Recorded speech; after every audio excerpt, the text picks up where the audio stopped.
नमस्ते दोस्तों, आप सब कैसे हो। आशा करती हूँ आप सब लोग बहुत अच्छे होंगे। मैं एक नाच गीत सुनाने जा रही हूँ, जैसे लगे कमेंट करके जरूर बताना। गाड़ी वाला पिया सा चला जाई हो गगरिया दुई दुई भरी। गाड़ी वाला पिया सा चला जाई हो गगरिया दुई दुई भरी।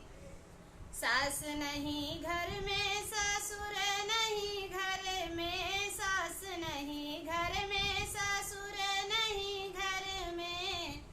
नहीं देती हूँ मैं पनिया पियाई हो गगरिया दुई दुई भरी। नहीं देत मैं पनिया पियाई हो गगरिया दुई दुई भरी। गाड़ी वाला पिया सा चला जाई हो गगरिया दुई दुई भरी।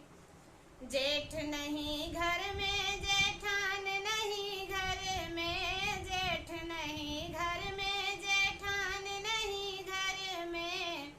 नहीं देती हूँ मैं पनिया पियाई हो गगरिया दुई दुई भरी। नहीं देती हूँ मैं पनिया पियाई हो गगरिया दुई दुई भरी।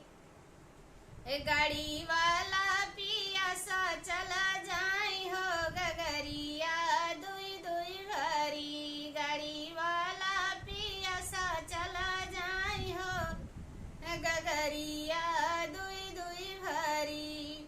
ननद नहीं घर में, देवर नहीं घर में, ननद नहीं घर में, देवर नहीं घर में। नहीं देती हूँ मैं पनिया पियाई हो गगरिया दुई दुई भरी। नहीं देती हूँ मैं पनिया पियाई हो गगरिया दुई दुई भरी। गाड़ी वाला